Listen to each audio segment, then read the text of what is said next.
Cue the music and dim the lights because we're stepping inside the fabulous Flamingo Lounge for the 7th season of Local Music Magic. In the Flamingo Lounge with Rockabilly Greg is more than just a podcast. It's a collection of stories that delves deep into the vibrant musical history of Buffalo and Western New York, creating a living archive where each story adds a unique thread to the overall narrative. This season, we're bringing you intimate conversations with musicians and music industry professionals, both young and old. We'll be exploring and celebrating the shared creativity that defines the artists, venues, and music events that we love. But before we get started, I'd like to give a big shout out to our sponsors, CatsLikeUs.com, Diamond Hawk Golf Course and Pub, and new supporter Buffalo Ironworks for helping to keep the music alive. The Vores first stalked the stages of Buffalo rock events during the new wave era of the late 1970s and early 1980s.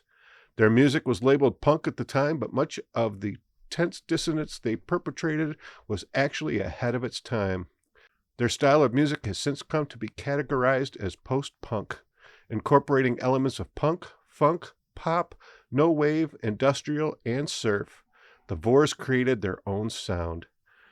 During their initial active period, only a handful of studio recordings were made, and even fewer were released to the public. Comprised of Biff Henrich, Gary Nickard, and others, their most notable release was The Love Canal 45, a powerful and direct commentary on the environmental crisis that was unfolding in their own backyard. This song and their music in general captured the raw, urban anxieties of the era. The band took an unplanned, unintentional hiatus. As the 80s wore on, the band quit performing in places from New York to Toronto and went on to careers in art, photography, computer software development, and teaching. In 2002, a somewhat miraculous double-disc collection of new wave era Buffalo music was released. The This Is It compilation included a couple of the Vores recordings, and when a release concert celebration was planned, they were invited to participate. This led to 2 new CDs of original music, Moment of Uncertainty in 2005 and Common Scar in 2012. It is my pleasure to welcome to the Flamingo Lounge from the Vores, Biff Henrich. Biff. Nice to be here. Thanks for coming down. I greatly appreciate it. I've been looking forward to this. I know Okay. I kind of officially, I think, met you at the McVans show at the Cave maybe a year and a half ago. Oh, it could be, sure. Yeah. I know we've crossed paths, but I know I've never really had a chance we never to... sat down and had a real discussion. Yeah, so that was good, and I know, and that was a fun show, and met a lot of guys in this genre and type of music. So, but before we get started, I want to ask, as I ask everyone, did you have an aha moment when you said, music's what I want to do? No, I really didn't. No? I mean, there was some music in my house. I grew up, I was impressed to take piano lessons, as a elementary school kid. And I did that for 3 years.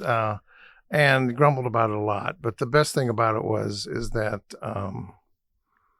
I actually developed a sense that I have kept on forever, like how to read music. But I can't read it. I can't sight read. I can decipher it. Right. Give me a pen and paper and I can figure it out. Mm-hmm. And my way around the keyboard is the same. Mm-hmm. So I'm not a piano player by any means. But and then growing up in the 60s, music was such a pervasive thing. It was there. Eventually, it wasn't until college, really, that I started to play guitar and sort of immersed myself in that for a while. And eventually sort of ended up in this band. But there was never a point where I was saying, I'd like to start a band. Right. I did have, I remember having this conversation with somebody at school once about, visual arts or music. And I said at the time, and I was definitely on a visual arts path. And I said, well, if I could do music, that would be great. Right. But I never even had a sense of how to do it or how to go about that. Right. Where visual arts, for some reason, I sort of had a path that I could see down the way. But it turned out when I was going to UB and met Gary Nickard and met Dave Kulik, we were all musicians. And at some point, I don't remember why we became a band, but we did. Right. I do remember I was living across the street from Hall Walls on Essex Street. Mm-hmm. And there was some kids in the neighborhood who knew that I played guitar because you could hear it, Right. And they came to me one day, and these guys were maybe like 10th or 11th graders tops. Mm-hmm. And they said, we're playing at this festival right across the street in Mm-hmm. the Ashford Hollow Foundation. And we're going to play some songs, and we want to know if you'll play guitar with us. Hmm. So I would be the second guitar. Right. And I said, well, what are we going to play? What are you going to do? I remember one of the songs was Sweet Leaf. Hmm. And I had not heard it before. Hmm. And I'm sitting here racking my brain going, is that a Sabbath song or an Ozzy song? I think it is.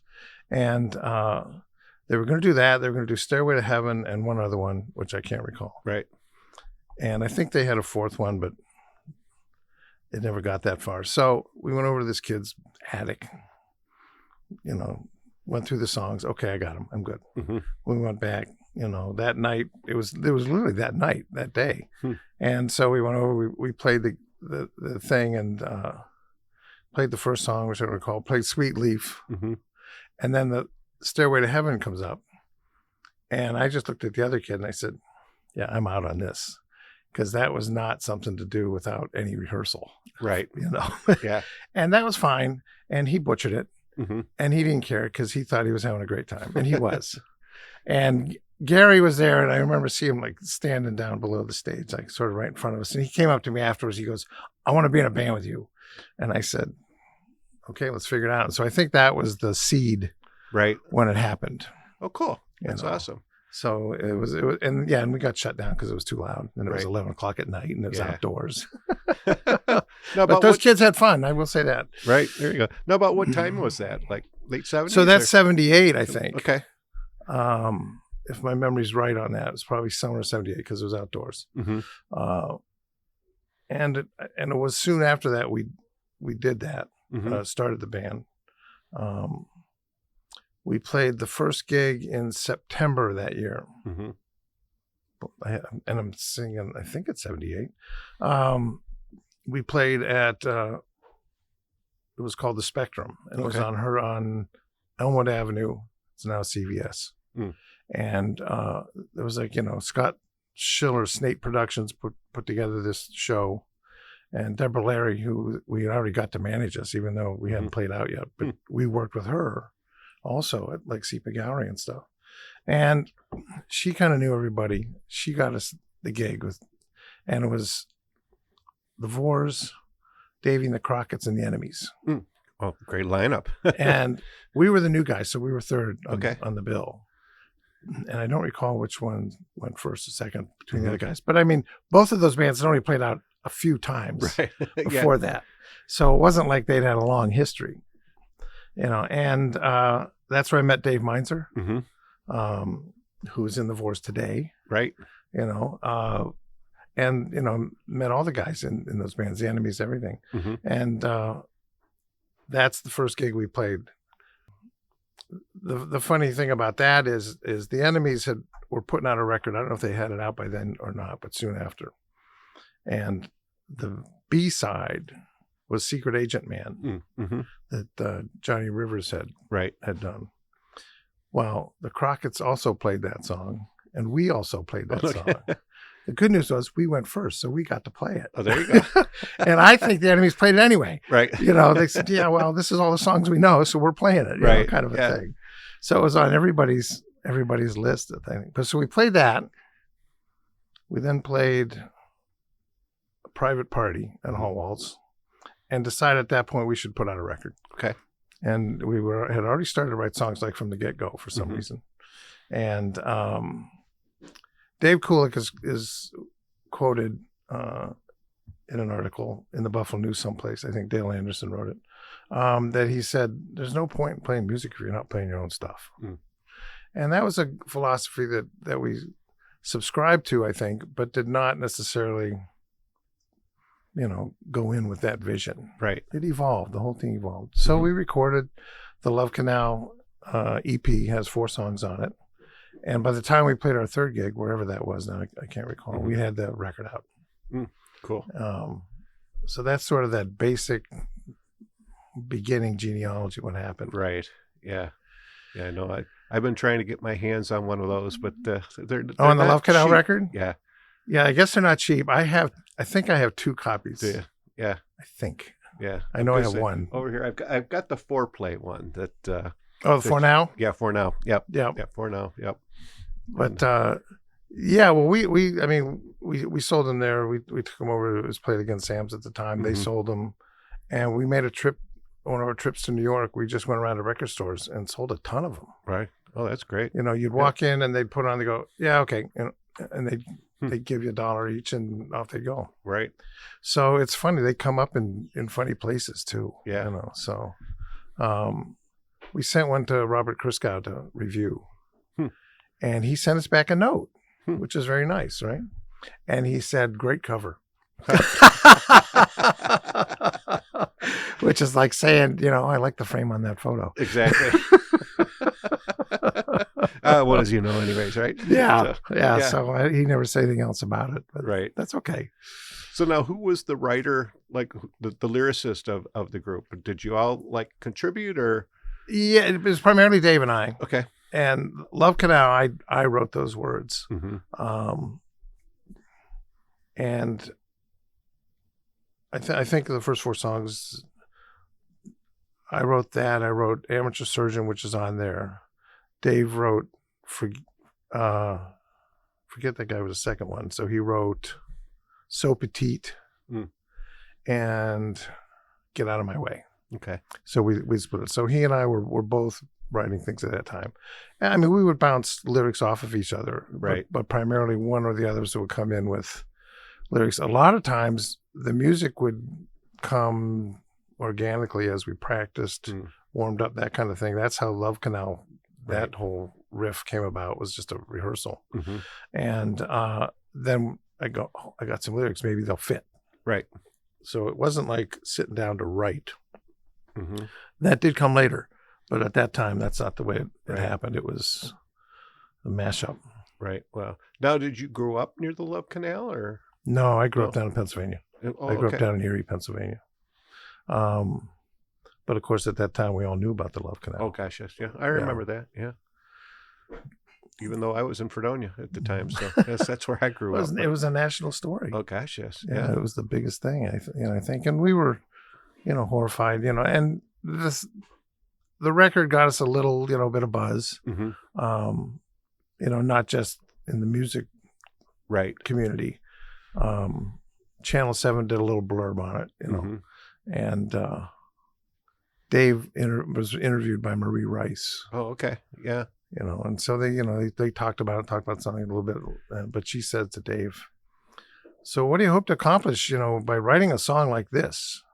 Because it was not well received by the Love Canal community. Lois Gibbs, it was the sort of satire of the song did not sit with her because it was too close to home and too serious. And I understand that. Right.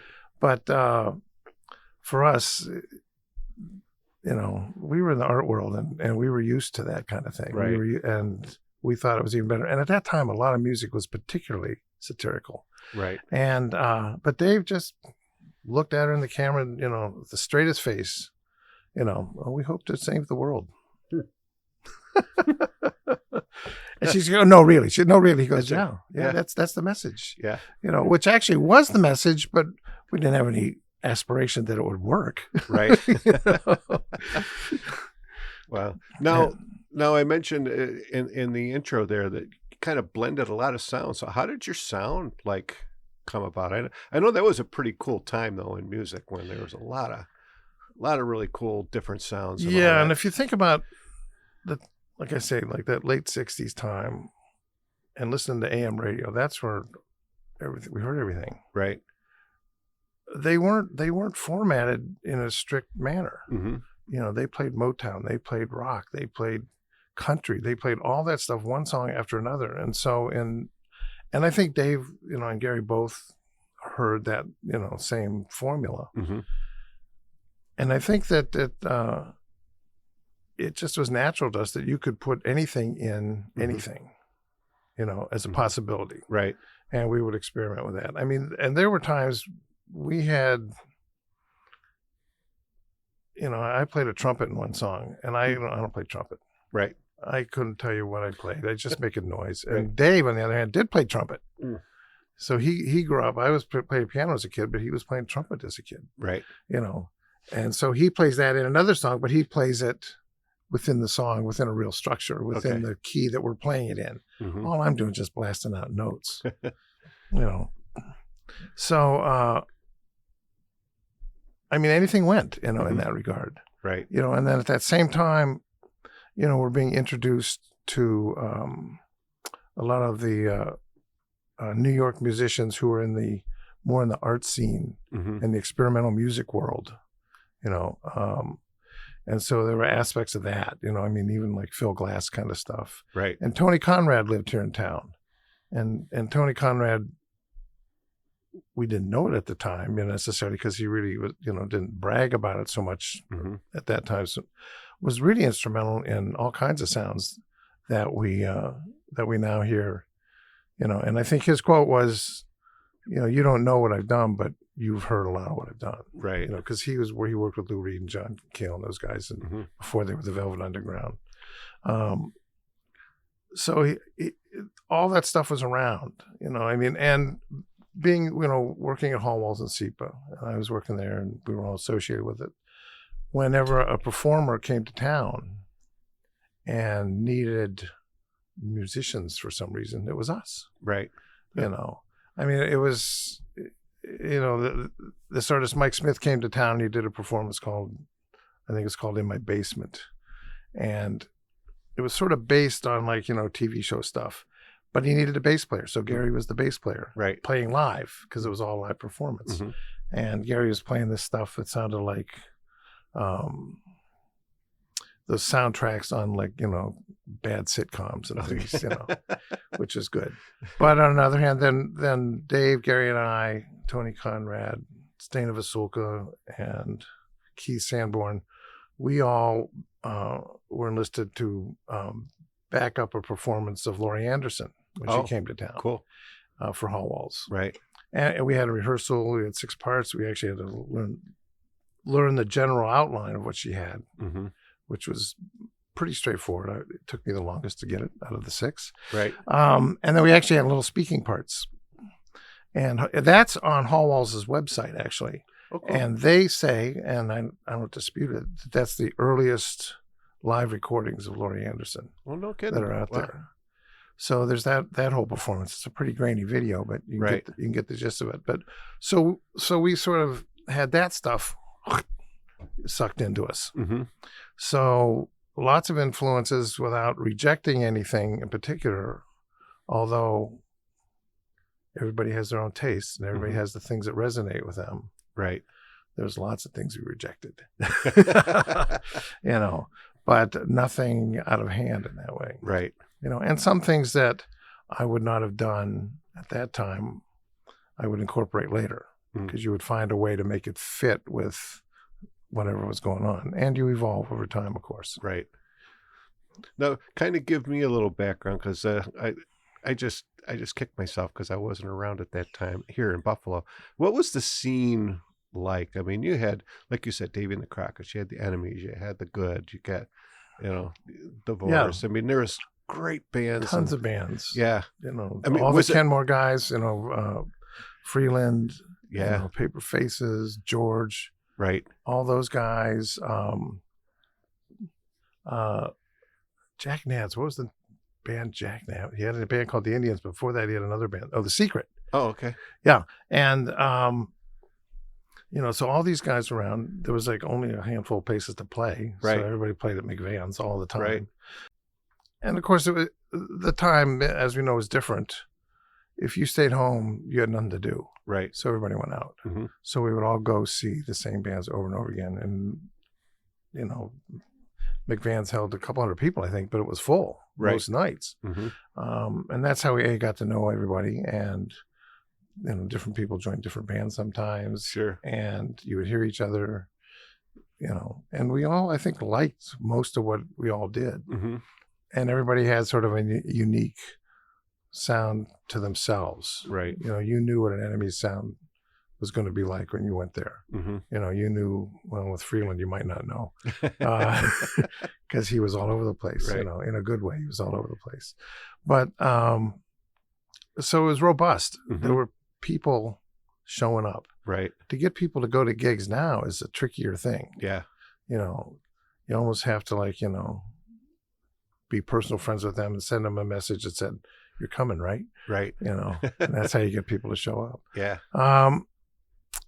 So it was sort of like that. Now we were also going back and forth to New York and playing out of town.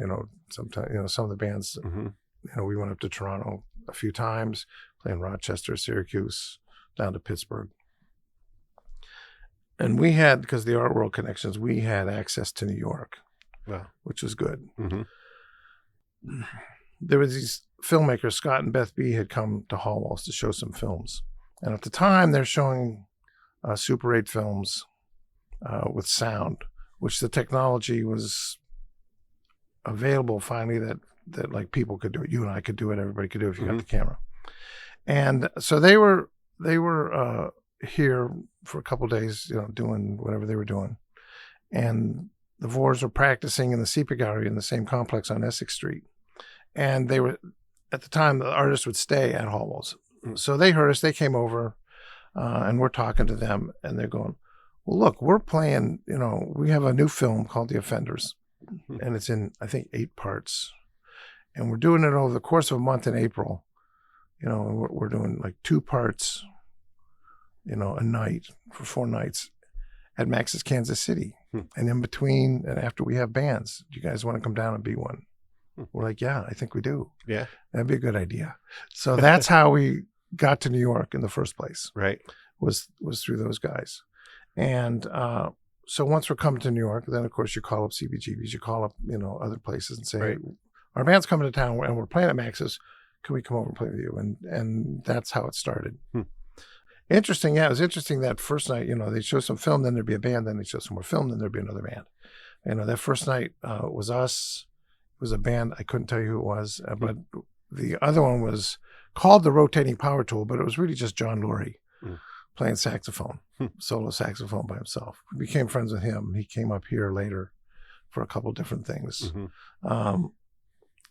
So that allowed us to sort of interface and be part of that in a marginal way. I'm not going to say we were, but we did do that for a few years, and we ended up playing weekends at CBGBs and back to Max's several other times, and Tier 1 or Tier 3, I guess it was Tier 3, and some place called the 80s or something. Different places we played in Hoboken, New Jersey, and that kind of stuff. So we did that traveling a couple times a year. We would go down there. Yeah, it was great. Yeah, it was a great time. I was going to say it's a good way to, nowadays it's hard to get your, your sound out there and get known, especially. Yeah, and the it way was things are now. It was live, Yeah, because you would go to, play someplace, and you never knew who would be in the audience, because I think that the same thing applied everywhere. If you stayed home, there was nothing to do. Right. So people would, go, let's go see. I know we're playing CBGBs all night, and Cheetah Chrome's in the back listening. Right. And that was good. I think I've got in my mind that we played with the Dead Boys once, but I can't pinpoint that. Right. It's all a blur. there was a number of gigs like that. I can't remember all the places, of course, but that kind of thing happened. You hear that, like, "Oh, Warren Beatty was here at Max's when you played." Right. Oh, was he? I didn't see him, but people are telling me this kind of stuff. And you never knew what was going to happen, like with anything. Right. Have had one of those people taken a liking to the music. Right. Who knows? Yeah. You never know. I mean, when I give CDs out, and I did this with you, I give 2 copies. And I usually say, if you like it, give another copy to one of your friends. Right. If you don't like it, give it to somebody you want to irritate. It goes either way. It can work either way. So I like that. Yeah. But you don't know what people will like, or why they'll like it even. Right. Yeah. It's I mean, and I know I love listening to it. And of course there was a compilation put together, which really kind of opened up my eyes. Well, the This Is It CD. Yeah. And then there was the Bloodstains Across Buffalo Okay. compilation record that came out and kind of, introduced me to a lot of different stuff. I think the Love Canal song is on that compilation. I couldn't tell you, to be Might honest. be on the This Is It. I can't remember, because Bob James did the This Is It. He did those. He gave several me, of those things. Yeah, he gave me copies of all those. And it's there was a record done in Rochester from the city that brought you absolutely nothing. It's all Rochester bands and us. And that was a live performance from, I think, Max's, because they would a lot of those places recorded stuff where you get a nice recording right from the set. It could have been CBGB's. I think it was a Max's recording though. That song was Amazing Offer. I remember that being on that. Right. About those Craftmatic beds that raise your head and feet. Oh, okay. Yeah. Dave wrote that song. Yeah. I love that song. Yeah. Now, do you have a lot of that kind of stuff like floating around in your archives? I have a lot of single copies. Yeah. I have one CD of This Is It. Right. I have one of that album from Rochester. Right. I don't think I have the Bloodstains. I might have the Bloodstains. I'm not even 100% sure. I don't have a big music collection. I was never a consumer in that sense. Right.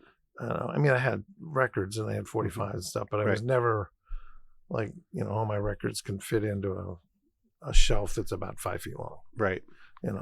I always considered myself more of a manufacturer than a consumer in that regard. Right. But of course I had friends who had lots of records and I would like listen at their house. Right. That's right. As my dad would say, let the neighbors get the pool, then you can go swimming. Yeah, it's that sort of theory. But as you can see, I'm the consumer here. So, yes. And I appreciate it too. Yeah. It's, but to me, it's fun. See, to me, it's like what I do with this podcast. It's more than just collecting the music. It's putting together the archive of the history and what happened, and it is the thrill of the hunt too. Finding some of those. Like I said at the top, some the Love Canal at early 45. They're hard to find. Yeah, and if you can find one, I'm going to have to put another mortgage on the house, and that's what I hear. But they're running about $100 now. I should sell one of my 2 copies, I guess. Yeah. Oh, you gotta hold on to one, but and I know some folks have been good to, and it's ironic. Sometimes I'll find one, and I'll buy it off Discogs, and it's actually coming from Bernie.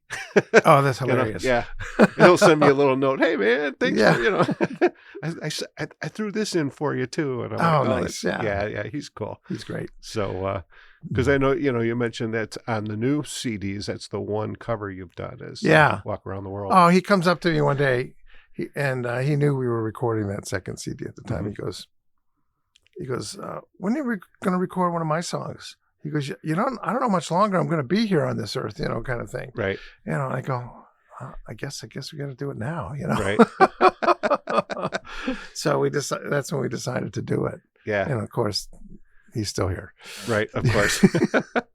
which kind of leaves me. So we mentioned at the top. So you guys you did your thing until what, mid 80s, and then kind of like 84ish. Yeah. I'm thinking.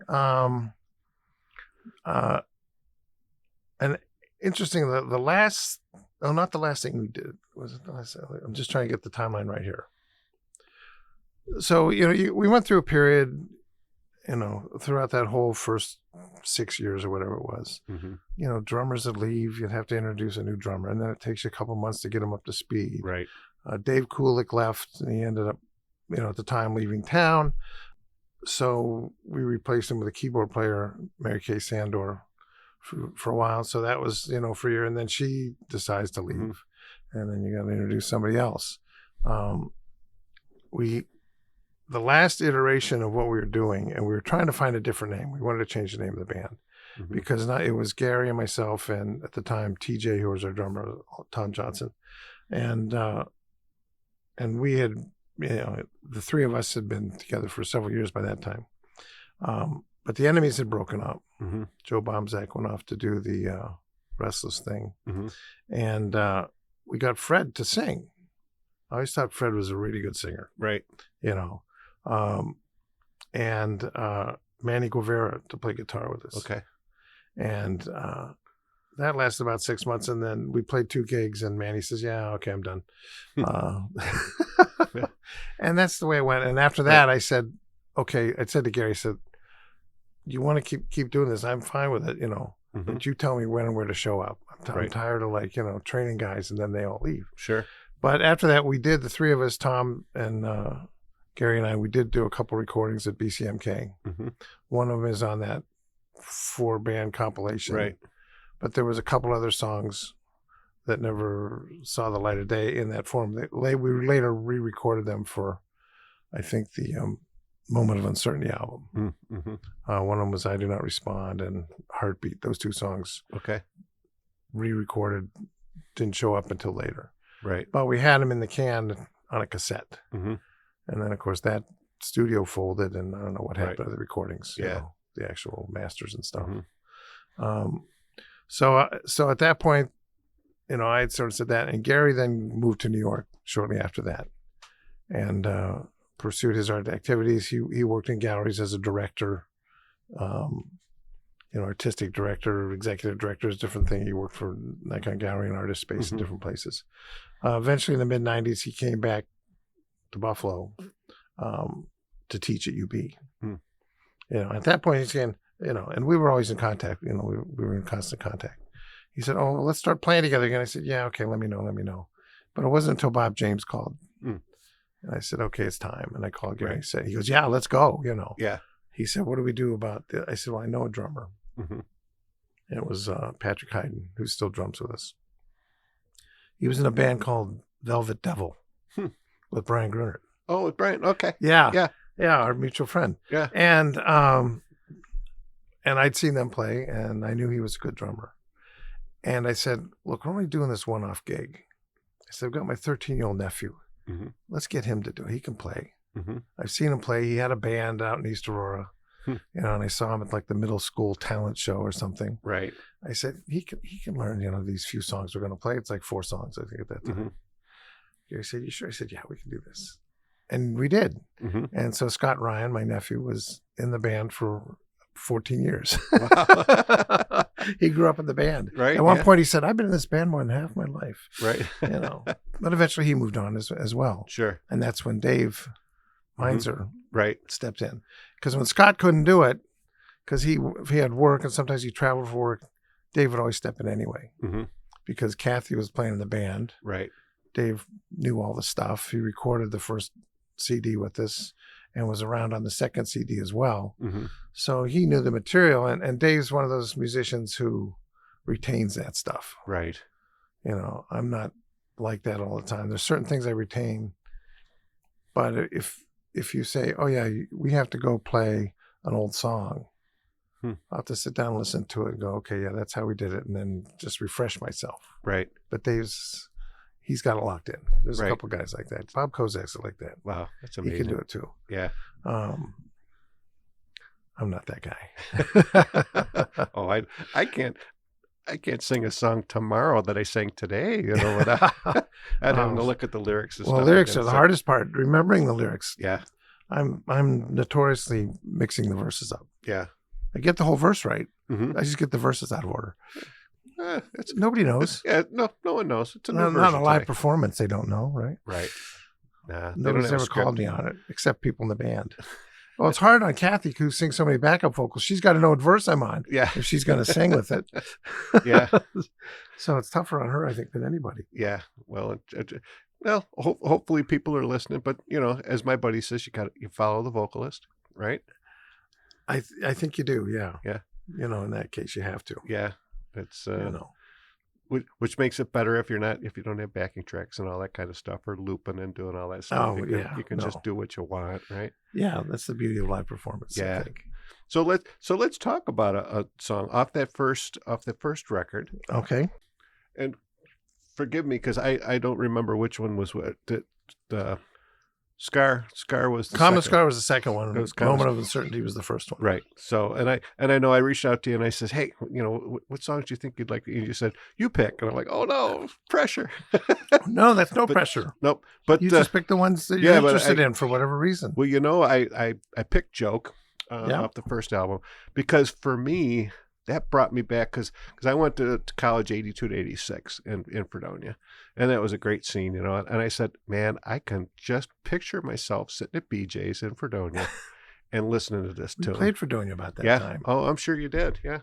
Yeah, we played. I'm sure we went down there you. with Paul. I know we went down there with Pauline and their band, and we played some gig there. Yeah. Probably played the Caboose, maybe? No, it was a hall. It was a big one of the Fredonia in the school itself. Oh, wow. Okay. Something. I don't remember the detail. It was Rockwell Hall was the big one, and there was. I remember ruining a jacket. That's all I know. Yeah. Oh, it was just so sweaty. Oh yeah, and the other thing was I almost got electrocuted there. That was. Oh, no kidding. And I go up to the microphone, so I had to keep my face far enough away. Oh wow. That just came back to me. But yeah, it just the music itself though it has that raw, gritty, kind of punky. It's not jerky. It's not too punky and out there. I like a little because I remember my wife and I went to Bob James. He did a veterans thing at Bayville, probably a year ago or so now, and my wife's like, I didn't know you liked this stuff. She says, you like rockabilly. I says, I know. I said, but rockabilly is where punk rockers go to die. Yeah, there you go. I said, but I said, no, I dig this stuff. And she's like, yeah, I never would have thought that from you because, I sing Simon and Garfunkel and Everly Brothers, but that doesn't mean, I said, I'll tell you, if I had the opportunity to sing this kind of stuff, I'd be right up there. Yeah. So when I heard, listening to the album, I'm like, yeah, that's the one that I'm like, that's the one that sticks out. It's funny. Pat Hyden, the drummer, he still says it's one of his favorite songs we do. And we will open with that song sometimes. Right. Oh, cool. We still like that song. I like to say that all our songs are true stories. Mm-hmm. And they are. They're obtuse, but they're true. Right. I wrote that, and it's, I don't want to say that's me, but it is me. Mm-hmm. It's a part of me anyway. Right. Oh yeah, absolutely. And I think the way we write, both usually lyrically, although not so much on that one, I lean towards a more poetic and more open interpretation of lyrics. Mm-hmm. But that one's pretty straightforward. Right. That's easy to follow. Right. And I've been accused of being that guy in that song. Yeah. Well, I also need that kind of straightforward because my brain, to me, music blends all together. The lyrics, the music, it just kind of becomes one thing. So for me to pick parts out, it's really tough. And I know, picking the lyrics out, I have to listen to a song a lot of times to pick out the lyrics. And I hear the music way before I hear the lyrics. Yeah. Yeah. So let's take a minute here and let's listen to Joe. Want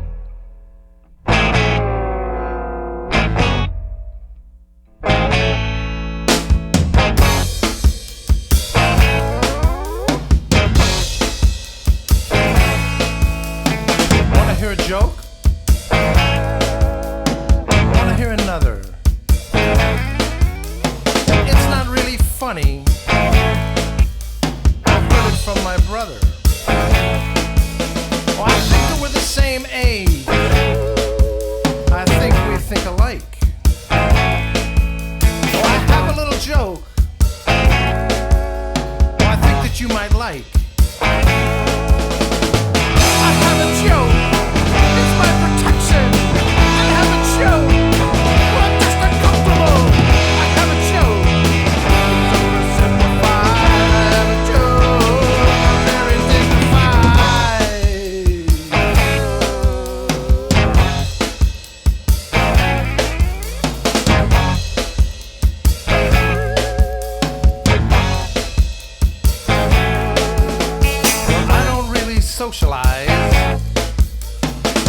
bet you don't too. I can see it in your eyes. I see you see it too. I don't want to chit chat. Talk about a song. I know the thing you did last week. Pretend to have fun. I have a joke. It's my protection. I have a joke. I'm just uncomfortable. I have a joke. It's so simplified. I have a joke. Not very dignified. I have a joke. It's my protection. I have a joke. I'm just uncomfortable. I have a joke. It's oversimplified. I have a joke. Not very dignified.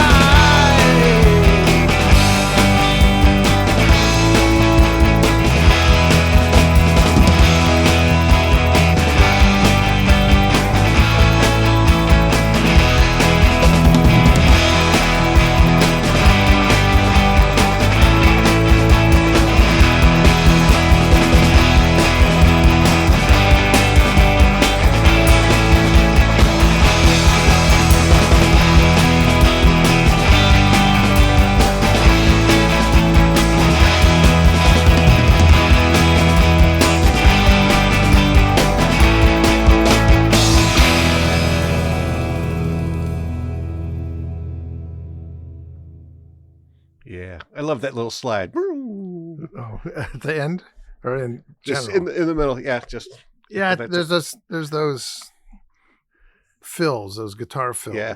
And sometimes it's me, sometimes it's Scott. And with joke being the theme, that sort of comes from like those like zany TV programs or something where they would Right. have like sound effects, Yeah. you know, in the background. And that's where some of that stuff originates. But it's interesting to listen to because I haven't heard it in a little while from the recording, right. even though I think we played it in June. Okay. You know, but the song has evolved. This is like the template formal version, Mm-hmm. and the sloppy live version has changed because those accents in particular, Mm-hmm. there's more of them. There's different kinds. We recorded this, I think, without a keyboard. Okay. It's just in the background. So now Kathy throws things in, Right. and so it's a little different. You would recognize the song, you would know the song. Sure. You know, the structure is the same, but the tonality of it and the impact of it changes. Right. It's and that happens with a lot of songs. I mean, the way we work is we have a structure like that, Mm-hmm. but everybody's free to move within it. Right. So if she wants to throw something in, she go ahead. Mm-hmm. You know, Gary's notorious for it. You know, Mm-hmm. he's this awesome bass player who has a hard time counting to 4. You know, and uses it to his advantage. Right. You know, so we've got that. I mean, I've always liked accents that are like offbeat a little bit. Mm-hmm. I mean, in this case, literally offbeat, not Sure. like, Yeah. you know, the drummer does the same thing, but Patrick's like a rock solid drummer. He keeps us together. Right. And Yeah. basically Gary does as well. But there are times you listen to that bass and you go, what is that guy doing? Right. You know, which makes it good. That's Yeah. what makes Exactly. Yeah. what we're up to happening. It's interesting to hear that now, having not heard it for a while. Yeah. Because everyone who's familiar with the podcast knows I don't like polish. You know, I like that. You know, a little bit off, a little slop, little sloppy, a little Yeah. grit. You know. Yeah. And of course, you know, doing it live a little differently than you're doing it on the record. Yeah. Makes it interesting for the audience. Like you said, you know the song, but it's a different experience too. We'll drag that ending out for a while, Right. you know, and play different stuff in there, which is nice. But yeah, I mean, the recording is like a new pair of white sneakers. Mm-hmm. They're not going to stay white for long. Right. They're going to get scuffed up as you go. And Yeah. the more you use it, that's where that stuff happens. Yeah. Isn't that the mark of a good song though too? I hope so. Yeah. It might be. Yeah. Because if you can really keep. Yeah. If somebody can cover your song and make it sound different and still be your song, Right. that's a great thing. Yeah. I think. I like that idea. Yeah. So now to kind of going backwards just a little bit. So you recorded this 2002? We started in 2002, and Okay. it took us about 2.5 years to get it done. Okay. Being in a band when people have other commitments, it's like trying to juggle water. Right. It just doesn't always land where you want it to. Right. Because when you guys got back, it wasn't like you gave up your day jobs, right? You guys were still right. Yeah. Yeah. Yeah. And I mean, like I say, we were going to do this one thing with Bob James, 4 songs. Right. Well, I get a call from Terry Sullivan. He said, we're going to be at Mohawk because Jumpers also same thing. They hadn't played together in a while. Right. And do you guys want to play on the weekend with us? I said, yeah, we only got 4 that we're practicing.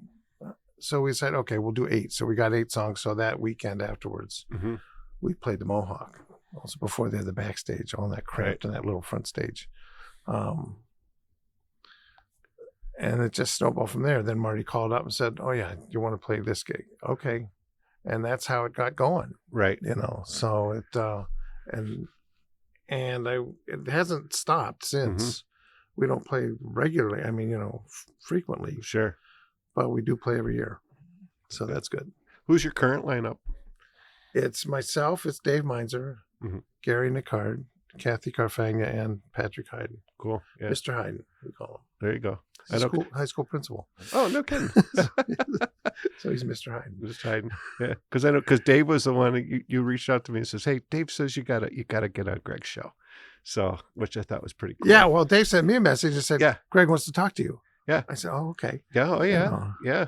I mentioned it because I just had Kathy on. I had Dave on a while back. Okay. And of course him being the graphic artist, and, we're all graphics guys. Yeah. And looking at some of his old posters there from the 70s. Oh, he's got great posters. Oh my gosh. And he did all those Buff State shows. There was tons of them. Yeah. He was very kind to bring some over to me. And I'm like, oh, this is he's like, I don't want to see him on eBay. I says, oh heck no. No, these are for me. You can have this, but they'll end up being on the wall at some point because it's a revolving exhibit down here. But, nice. But some cool stuff. And it brings back and of course for guys like us, it's like we had to wax that type down, and we had to hand draw that, and we had to do this. Oh, right, yeah, you guys who did that stuff, definitely. Yeah, I never did the layout stuff. No. I was the photographer. Right. So I just handed over film. Yeah. Somebody else had to do it. Oh, I did all that stuff. Loved it. Loved every minute of it. Still love every minute of it. Yeah. Just doing it a little bit different way. Yeah, but nobody knows what Ruby Lith is anymore, do they? No. Well, and I was just trying to explain that. Well, I was talking to our plant manager where I work, and that someone was trying to help me do some wallpaper years ago, and and they cut like a 1/4 inch into my drywall, and I'm like, you're not supposed to do that. You're supposed to cut. I says, you never cut Ruby Lith, have you? You don't cut through the acetate. You just cut the top layer. And they're like, what? And I'm like, yeah, you don't get it. So like, go away. You ruined my wall. Now I gotta pull the wallpaper down and fix the gash that you put in it. So, but all those old skills is, I try to tell the young kids too. They're clueless. Yeah, clueless on that stuff. It's like, you haven't had to wait for even with the Mac, you haven't had to wait 8 hours to get your set of film type from and then one hope page. it's right. Yeah. It's like, that was a difficult job. Glad I never did that. Yeah. Oh, it was crazy. But then, so getting into the second album, so you went a few years before you did the second album. So. Yeah, but once again, it was one of those things where it took us several years to complete it. Mm-hmm. And that by that time it was largely new songs that we had continued to write, and Bernie's song, right? And put them together. And I'm not even sure we had all the songs chosen when we started to record them. Mm-hmm. There might have been 1 or 2 at the end. We said, "Oh, we got another one." Right. I'm sure of it, as a matter of fact. So we did it when we could do it, and you'd work on 3 or 4 at a time, right? And rehearse them and go to it. Yeah. We've got we've probably got another 8 or 10 songs that we've been planning now for a year to record Oh, cool. that haven't been recorded yet. Right. But like I say, it's trying to get everybody Mm-hmm. in the room at the same time long enough to get it done. Right. Brian going to do your sleeves for you again, or Yeah, who else would do it? Who else? Yeah, exactly. If he didn't do it, I'd hear about it. And for those of you following along at home, kids, it's Brian Grunert. He's a White Bicycle design, and I know he was at SUNY Fredonia. I think he was. He taught there. Yeah, and he was a few years, I can't remember, behind me, or he graduated a couple years after I did, but because our good buddy Greg Meadows, he was there before, so Right. met That's a lot of right. those guys, so great graphic designers, and I know I printed some stuff that Bryant did. He did some crazy stuff. Paper And- was always Brian's thing. oh my gosh, Design yes. for paper products is fantastic. And of Yeah. course, you know this. You mentioned it. I've heard you mention it before. How he won the Grammy for packaging for Mhm. Yeah, for one of Ani DeFranco's CDs, and he worked for Righteous Babe for several years doing all that stuff for them. right, So, who else would you want? exactly. And he and I have been good friends for a long time. So I just Mhm. said, "You want to do this?" He goes, "I'll do it, but I have to be represented on the album someplace." Mhm. I said, "Okay." So we squeezed him in there. There you go. I'm not even sure where, but we did. Right.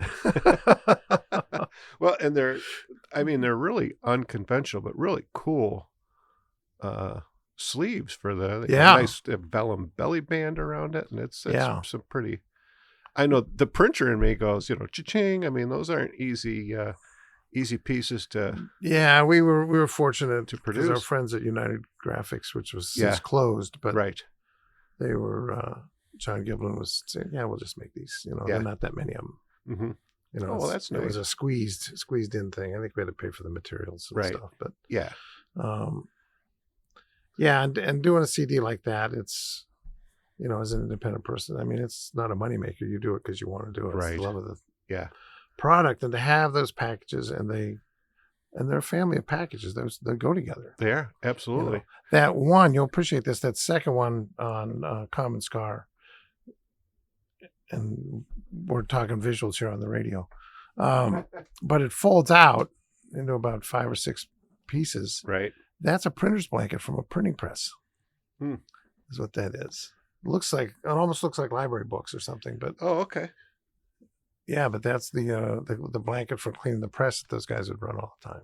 Oh, no kidding. And Brian got one from John Giblin, and it was, I don't know, it was like 30 feet long. Right. Yeah. So we just picked a section we like and copied that and made that the Oh, no kidding.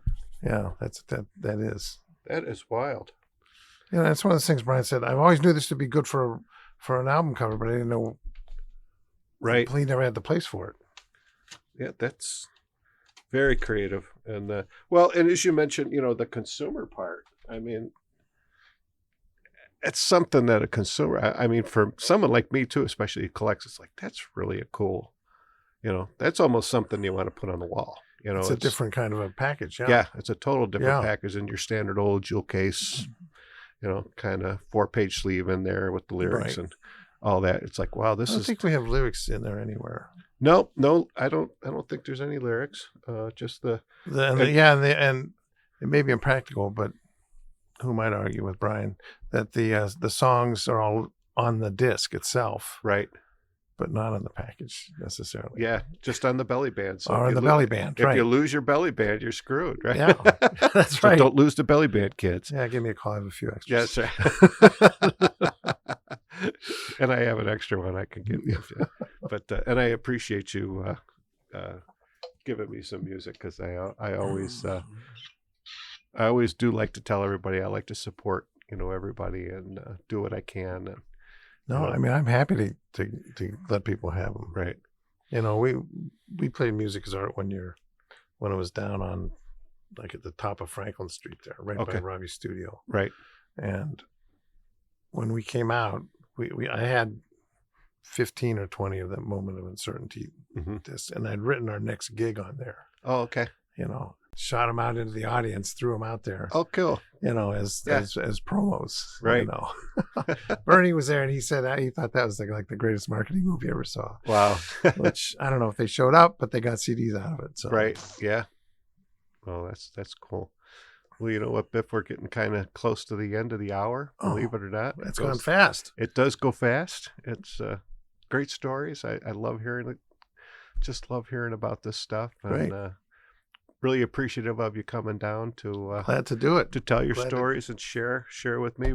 And we are not going to leave before we have another song. Actually, it'll be right at the end after the credits, but we're gonna play Black Words Parts 1 and 2. Perfect. Off the Common Scar CD. So why don't you give me a little bit of a background on that piece? It's pretty straightforward. Again, it's one of the straightforward ones. Commentary on the internet and maybe social media, but the internet in general. Right. I always wanted to have a song with 2 parts. I thought that was a good idea. Yeah. Just by itself. And I had played the front half, which is an instrumental half. And I'd been playing that in my practice, and that's when I came up with it. And the second half, part 2, is different musically and has lyrics and verses and more structure to it. And at one point, it just occurred to me, I can put these together. They're in the same key, right? So that's how that came about. But it's a commentary. The only giveaway, the funny thing, but I never knew how to resolve it, was the first line is black words shimmer on an LCD. Well, the LCD dates the song. Oh, right. But if you said an LED, it wouldn't make sense anyway. Right. So that's just one of those funny things. But that's one of those things that I didn't want to. When you write stuff, you don't want to date it with your lyrics like that. Right. You could date it in different ways, and that's the only giveaway on the time frame of it. But other than that, it's still true. Right. Another true story. Yeah. Awesome. That's a good choice. I like that song. Yeah. Well, again, Biff, thanks so much for coming down to my lounge. Glad to do it, Greg. Sharing your stories, sharing your music. Everybody, I hope everyone's enjoyed this episode as much as we have. As always, you can find the podcast where you find your podcast, at Apple Podcasts, Spotify, iHeartRadio, Amazon, thebuffalohive.com. And of course, you can always find the podcast at rockabillygreg.com, where it's all about the music.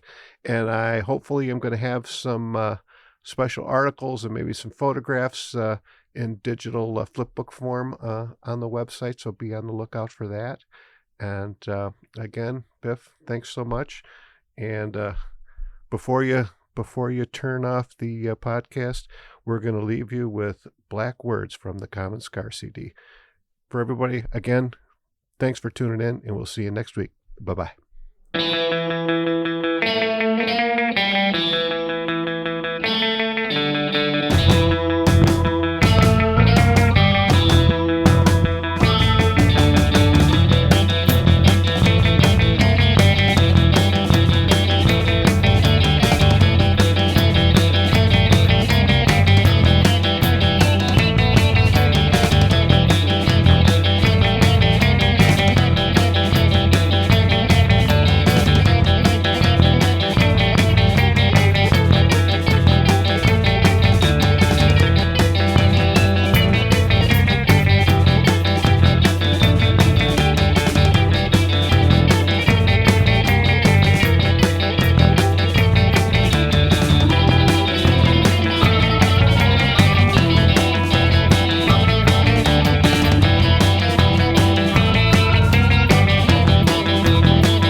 In the Flamingo Lounge is made possible in part by catslikeus.com, your online store for authentic vintage clothing and accessories.